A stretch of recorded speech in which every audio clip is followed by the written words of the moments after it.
ومع هذا البرد هذا ما يصلح غير عشيوه سخونه بحال هذه لسان الطير كيجي خاطر ولديد بزاف ما غتشبعوش منه، كيوجد دغيا دغيا وديال هذا الوقت هذا.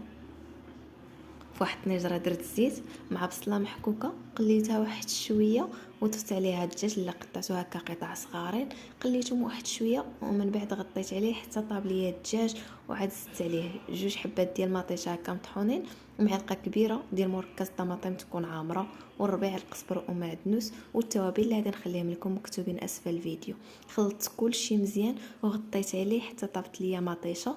من بعد عاد زدت لسان الطير خلطته مزيان مع هذيك لاصوص، عاد ضفت عليه الماء اللي يكون سخون.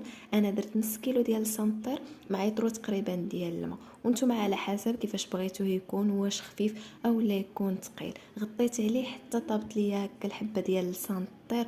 وصلت القوام اللي انا بغيته وقدموه سخون.